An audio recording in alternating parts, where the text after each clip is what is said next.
Всем привет, мы в Россохе. Здесь будем устанавливать забор жалюзи серии Estate. Широкой расстановкой стоек 3,6 метров с внутренними стойками.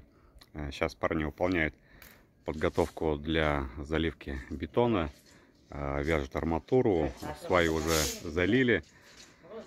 И, соответственно, после заливки уже будем выполнять размеры конечные и будем делать забор жалюзи. Вот смотрите, что у нас тут есть.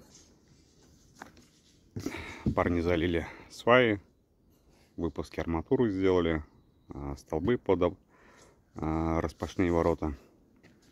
Общая протяженность здесь 31 метр. И, соответственно, 2 въезда, 2 распашных ворот. Так что впереди у нас монтаж ленты, потом забора.